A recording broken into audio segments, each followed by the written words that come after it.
Inflation has eased to 3.5% year-on-year in January. Now that's down from 3.6% in December and is just above economists' predictions of 3.4%. The reading supports the Reserve Bank's stated approach of wanting inflation expectations to ease further. But at the SARB's latest Monetary Policy Committee meeting, it did state that it will also be keeping an eye on potential price pressures, including electricity tariffs. FNB, meanwhile, expects headline inflation to ease further in February, supported by fuel price cuts. Here's the bank's senior economist, Koketso Mano. Services inflation will continue normalizing. That is a high likelihood. Meanwhile, we hope that goods inflation could remain supportive and soften overall inflation. We will have to see what happens with oil prices. Will the market revert to fundamentals? Will the rand remain resilient? Because that will be very important to our import price pressures. And that could help, to contain headline inflation, even as we see some pressure on services inflation. South Africa's retail sector closed 2025 with steady annual growth, though December delivered a softer month-on-month performance. Sales increased 2.6% year-on-year at the end of last year, following a near 4% surge in the prior month. Most retail categories included in the basket increased, except for the food, beverages and tobacco in specialized stores segment. For the whole of 2025, retail trade sales increased 3.7% compared with 2024. Business confidence has reached a 13-year high. The SACCI Business Confidence Index averaged 121.7 for 2025, making it the strongest annual reading since 2013. But the optimism doesn't fully translate into real economic activity. The strong reading was supported by growth in overseas tourism, global metal prices and share prices on the JSE, and new vehicle sales. But manufacturing, export volumes and some other sectors remained sluggish. SACCI says the current sentiment is an opportunity to turn confidence into real action and has called on government to deliver on service delivery and structural reforms to make this possible. Glencore is doubling down on copper. The commodities giant says it's on track to produce more than 1 million tons of copper annually by 2028. It will then ramp that up to about 1.6 million tons by 2035. That's as it accelerates its copper-led growth strategy.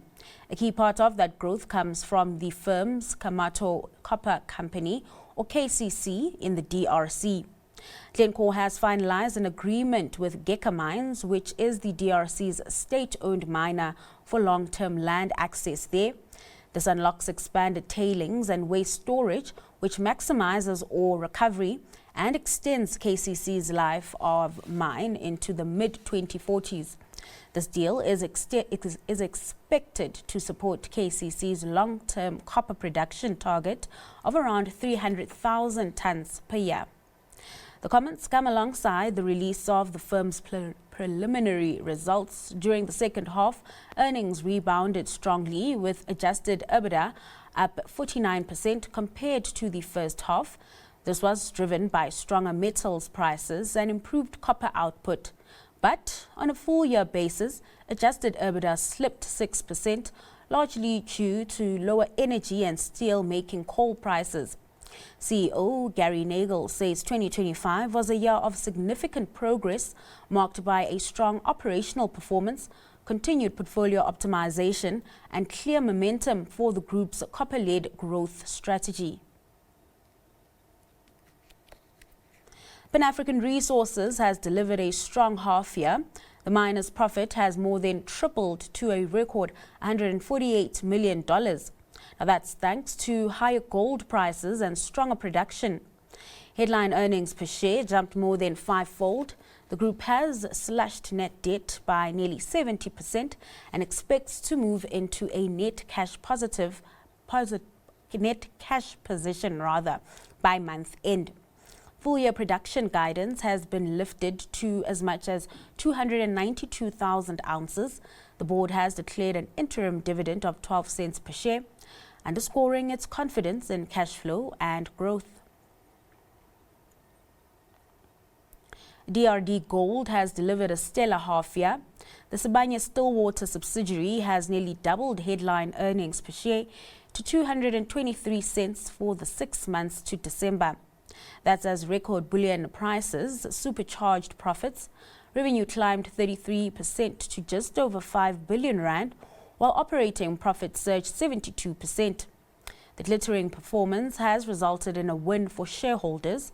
Investors will receive an interim dividend of 50 cents, which is up two-thirds year on year. Sibanye-Stillwater's flagged a surge in year-end profit.